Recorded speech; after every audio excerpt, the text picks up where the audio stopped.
कि राष्ट्रीय स्वयंसेवक संघ के संस्थापक परम पूजनीय डॉक्टर हेडगेवार जी, इन्होंने संघ स्थापन किया वगैरह सब जानते हैं, लेकिन एक घटना याद नहीं है कि वो जब 13-14 साल के थे, माने ये 1908 की घटना है।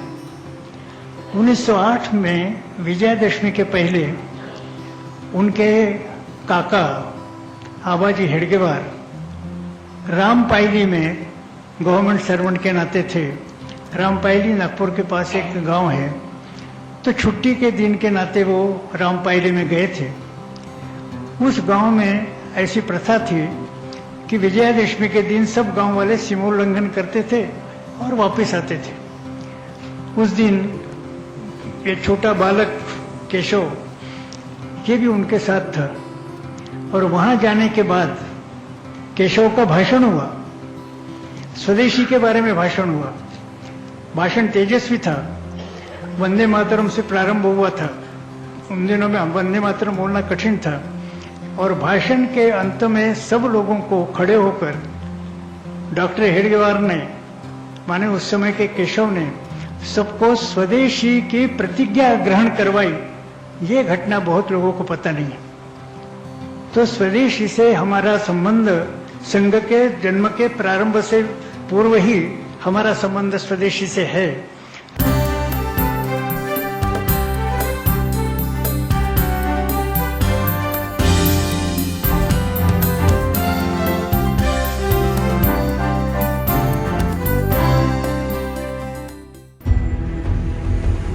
स्वदेशी भारत के स्वाधीनता संग्राम का एक महत्वपूर्ण मंत्र। स्वतंत्रता संग्राम के दौर में भारत के स्वातंत्र्य वीरों की चिंता के केंद्र में औपनिवेशिक शासन द्वारा भारत के संसाधनों का दोहन ही रहा। 1909 में लिखी अपनी पुस्तक हिंद स्वराज में गांधी जी ने मशीनीकरण और उसके द्वारा पहुंचाई जा रही हानि की ओर लोगों का ध्यान आकृष्ट किया। 1920 का असहयोग आंदोलन भारत के स्वदेशी जागरण का ही एक आयाम था। आज भारत भले ही अंग्रेजों से आजाद है, मगर आर्थिक रूप से पूरी तरह से स्वावलंबी नहीं बन पाया है। लोगों को इस आर्थिक साम्राज्यवाद के बारे में जानकारी देने के लिए 1980 के दशक में अखिल भारतीय मजदूर संघ, अखिल भारतीय विद्यार्थी परिषद और भारतीय किसान संघ द्वारा विभिन्न आंदोलन चलाए गए।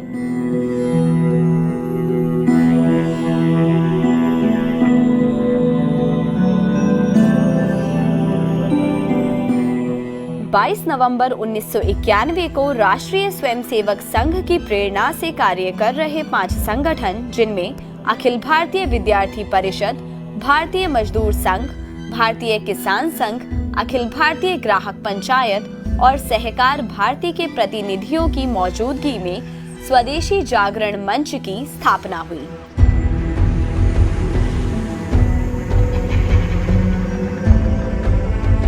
श्री दत्तोपंत ठेंगड़ी जी की प्रेरणा से इसका पहला संयोजक नागपुर विश्वविद्यालय के पूर्व कुलपति रह चुके डॉक्टर एम.जी. बोकारो जी को बनाया गया।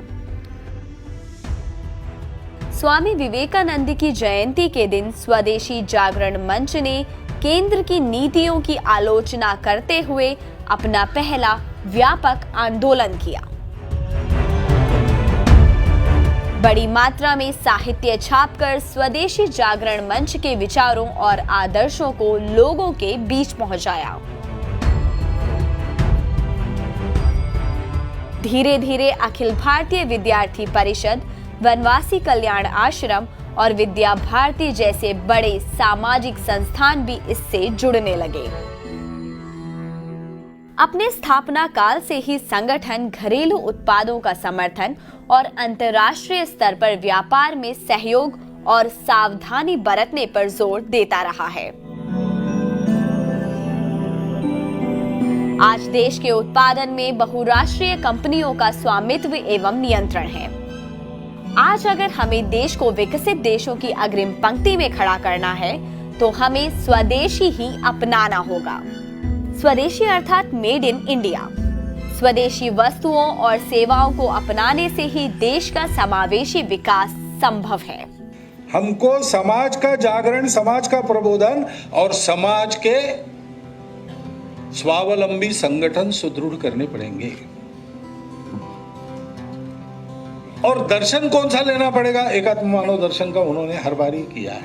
वो एक नाम है भारत की सनातन दृष्टि, जो सबका सुख चाहती है, सबका कल्याण चाहती है, चार ही पुरुषार्थों का धर्म, अर्थ, काम, मोक्ष उत्कर्ष चाहती है, शरीर, मन, बुद्धि, आत्मा चारों का विकास चाहती है, व्यष्टि, समष्टि, सृष्टि और परमेष्टि सबको ध्यान में रखकर आगे चलती है।